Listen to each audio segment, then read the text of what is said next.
Hello hello, lại là Sang đây và chào mừng tất cả anh em đã quay trở lại với channel của mình.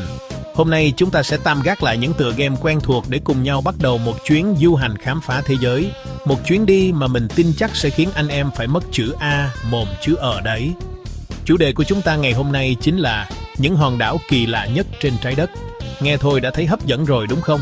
Đảm bảo sau video này, anh em sẽ có thêm cả một danh sách những nơi phải đến một lần trong đời, hoặc là né gấp cho lành. Bạn có bao giờ tự hỏi, giữa thế giới rộng lớn này, có những nơi nào mà nó kỳ lạ đến mức không tưởng không? Bạn có biết trên thế giới, có những hòn đảo mà nghe qua bạn sẽ không tin là thật. Có nơi thì cây cối mọc hình thù kỳ dị như trong phim khoa học viễn tưởng. Có nơi thì lại là vương quốc của hàng triệu con cua. Có nơi thì lại bị ám bởi những lời đồn ma quái. Nếu đã sẵn sàng thì còn cho gì nữa mà không cho mình một like và một subscribe để chúng ta cùng nhau bắt đầu nào. Nhớ nhấn cả cái chuông bên cạnh để không bỏ lỡ bất kỳ video thú vị nào từ mình nhé. Giờ thì lên đường thôi, let's go. Mở đầu danh sách của chúng ta ngày hôm nay là một hòn đảo mà mình phải gọi là đỉnh của chóp về độ kỳ lạ. Đó chính là đảo Socotra thuộc Yemen. Anh em nhìn những hình ảnh này xem, có thấy quen không? Trông nó cứ như một cảnh phim đến từ hành tinh nào đó trong Star Wars hay Avatar đúng không? Nhưng không hề nhé. Đây hoàn toàn là cảnh thất 100% trên trái đất của chúng ta. Điểm nhấn không thể không nhắc đến của hòn đảo này chính là cây máu rồng, hay còn gọi là Dracaena cinnamari. Cái tên máu rồng của nó bắt nguồn từ nhựa cây màu đỏ tươi như máu. Người dân địa phương từ xưa đã dùng loại nhựa này để làm thuốc nhuộm, hương liệu và cả trong y học cổ truyền nữa. Tưởng tượng xem, đi lạc vào một khu rừng toàn cây máu rồng, chắc mình xỉu tại chỗ vì tưởng lạc vào hành tinh khác mất.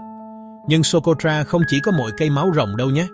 Hòn đảo này còn có cây chai, tức là bottle tree, và hàng trăm loài thực vật và động vật khác mà bạn không thể tìm thấy ở bất kỳ nơi nào khác trên thế giới. Xin quân ở đây cũng siêu thực không kém. Những bãi biển cát trắng mịn trải dài, những hang động đá vôi khổng lồ và những dãy núi hùng vĩ tạo nên một bức tranh thiên nhiên vừa hoang sơ vừa huyền bí. Nếu như Socotra kỳ lạ vì hệ sinh thái, thì hòn đảo tiếp theo đây, đảo North Sentinel, lại kỳ lạ vì chính những con người sinh sống trên đó. Nằm trong vịnh Bengal, thuộc quần đảo Andaman và Nicobar của Ấn Độ, đây là nhà của bộ tộc Sentinelese, và điều đặc biệt là gì anh em biết không? Họ là một trong những bộ tộc biệt lập cuối cùng trên thế giới, hoàn toàn từ chối mọi sự tiếp xúc với thế giới bên ngoài.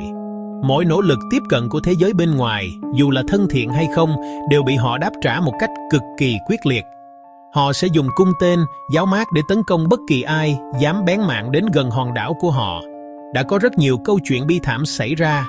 Vào năm 2006, 2 ngư dân Ấn Độ vô tình trôi dắt vào đảo và đã bị giết hại. Gần đây nhất, vào năm 2018, một nhà truyền giáo trẻ người Mỹ tên là John Allen Chau đã cố gắng tiếp cận hòn đảo này với ý định truyền đạo và cũng đã nhận một kết cục tương tự.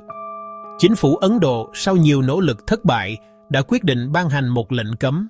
Họ thiết lập một vùng cấm bán kính 5 km xung quanh hòn đảo và tuyên bố việc cố gắng tiếp cận người Sentinelese là bất hợp pháp. Điều này không chỉ để bảo vệ những người bên ngoài mà còn là để bảo vệ chính bộ tộc này. Do sống biệt lập quá lâu, hệ miễn dịch của họ không thể chống chọi lại với những căn bệnh thông thường của chúng ta như cảm cúm, sởi. Đảo North Sentinel là một minh chứng sống cho thấy trên thế giới này vẫn còn những bí ẩn mà con người hiện đại không thể chạm tới. Rồi xa những bí ẩn của bộ lạc nguyên thủy, chúng ta hãy cùng đến với một nơi mà sự kỳ lạ của nó đến từ sự tàn lui và ám ảnh, đảo Hashima, hay còn được biết đến với cái tên Gunkanjima, tức là đảo chiến hạm ở Nhật Bản. Nhìn từ xa, hòn đảo này trông y hệt một chiếc tàu chiến bê tông khổng lồ, nhưng khi lại gần, bạn sẽ thấy một thành phố ma đúng nghĩa. Những tòa nhà chung cư bê tông cốt thép đổ nát, cửa sổ vỡ tan, đồ đạc cá nhân vương vãi khắp nơi, tất cả tạo nên một khung cảnh hoang tàn đến rợn người. Câu chuyện của Hashima bắt đầu vào cuối thế kỷ 19 khi người ta phát hiện ra mỏ thần dưới đáy biển ở đây. Tập đoàn Mitsubishi đã mua lại hòn đảo và biến nó thành một cơ sở khai thác thần khổng lồ. Vào thời kỳ đỉnh cao những năm 1950, hòn đảo nhỏ bé chỉ rộng khoảng 6,3 hecta này lại là nơi có mật độ dân số cao nhất thế giới với hơn 5.000 người sinh sống. Cuộc sống ở đây từng rất sôi động và sầm uất. Nhưng rồi, bữa tiệc nào cũng có lúc tàn. Vào những năm 1960, than đá vẫn bị thay thế bởi dầu mỡ trên khắp Nhật Bản. Năm 1974, Mitsubishi chính thức tuyên bố đóng cửa mộ than. Chỉ trong vòng vài tháng, toàn bộ cư dân đã rời đi, bỏ lại tất cả, biến Hashima từ một thành phố đông đúc bậc nhất thành một hòn đảo ma không một bóng người. Thời gian và thiên nhiên đã dần dần tàn phá nơi đây, tạo nên một khung cảnh vừa bị thương vừa ma mị. Tiếp theo, chúng ta sẽ bay một vòng đến giữa Thái Bình Dương, đến với một trong những hòn đảo biệt lập và bí ẩn nhất hành tinh, đảo Phục Sinh, hay còn gọi là Rapa Nui. Điều gì làm nên tên tuổi của hòn đảo này? Chắc chắn rồi, đó chính là gần 900 bức tượng đá khổng lồ, được gọi là moai, nằm rải rác khắp hòn đảo. Những khuôn mặt đá im lìm, hướng vào đất liền, mang trong mình một bí ẩn, đã thách thức các nhà khoa học và nhà thám hiểm suốt nhiều thế kỷ. Những bức tường moai này thực sự là một kỳ quan. Chúng được tạc từ đá núi lửa nguyên khối, có chiều cao trung bình khoảng 4 mét và nặng tới 14 tấn.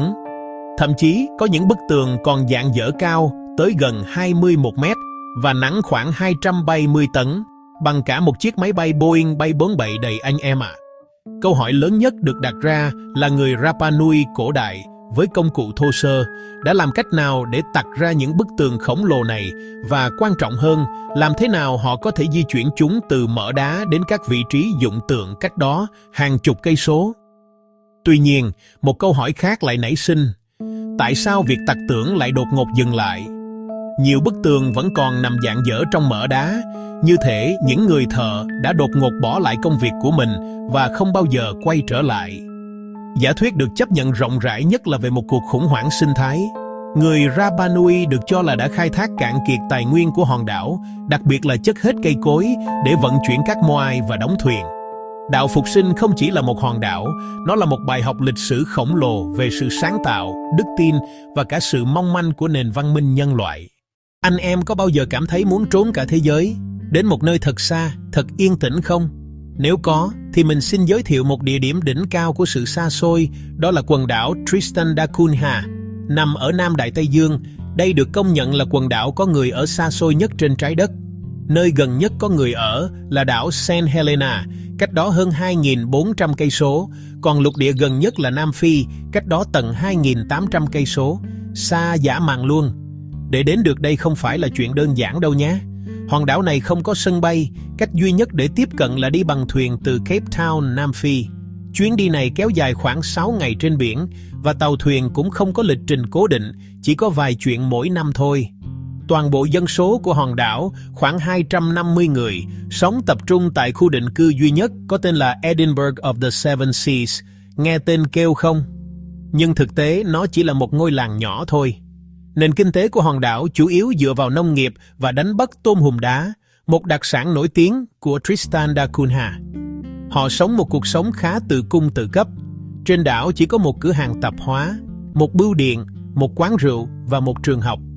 Internet thì có nhưng rất chậm và đắt đỏ, nên cuộc sống ở đây vẫn giữ được nét bình dị. Tristan da Cunha là một ví dụ điển hình về khả năng thích ứng và sự kiên cường của con người. Nó mang đến cho chúng ta một góc nhìn khác về cuộc sống, một cuộc sống chậm rãi, bình yên và gần gũi với thiên nhiên. Hòn đảo tiếp theo trong danh sách của chúng ta sẽ mang đến một cảnh tượng vừa kỳ vị, vừa có chút rùng rợn, tùy vào góc nhìn của mọi người. Đó là đảo Christmas, một lãnh thổ của Úc nằm trên Ấn Độ Dương. Hòn đảo này nổi tiếng khắp thế giới, không phải vì những bãi biển đẹp hay khu nghỉ dưỡng sang trọng, mà là vì một sự kiện thiên nhiên độc nhất vô nhị, cuộc di cư hàng năm của hàng triệu con của Độ. Mỗi năm, vào đầu mùa mưa, thường là khoảng tháng 10 hoặc tháng 11, một cảnh tượng không thể tin nổi sẽ diễn ra. Ước tính có khoảng 40 đến 50 triệu con của Độ. Vâng, anh em không nghe nhầm đâu, hàng chục triệu con sẽ đồng loạt bò ra khỏi những khu rừng trong đất liền và tiến về phía bờ biển để sinh sản.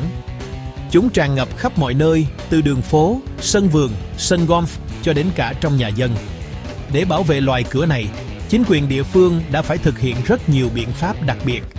Nhiều tuyến đường sẽ bị đóng cửa hoàn toàn trong thời gian của di cư. Họ còn xây dựng những cây cầu và đường hầm đặc biệt dành riêng cho cửa để chúng có thể băng qua đường một cách an toàn.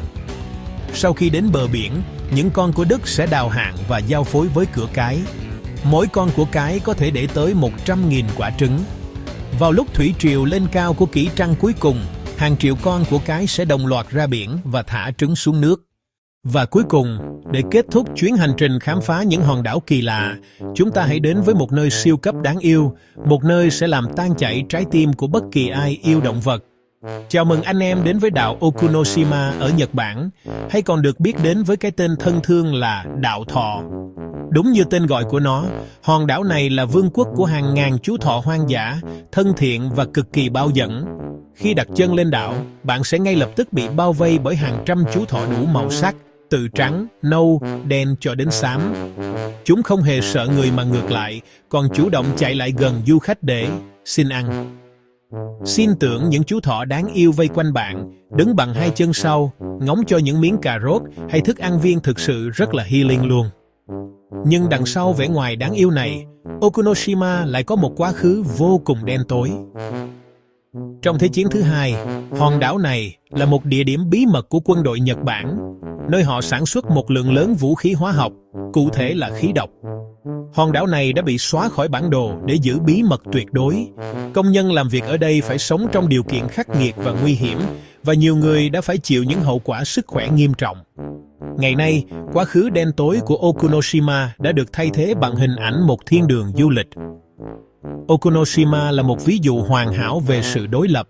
Một nơi từng là biểu tượng của sự chết chóc và hủy diệt giờ đây lại trở thành biểu tượng của sự sống và sự đáng yêu. Và đó là 7 hòn đảo kỳ lạ nhất thế giới mà mình muốn chia sẻ với các bạn trong video ngày hôm nay.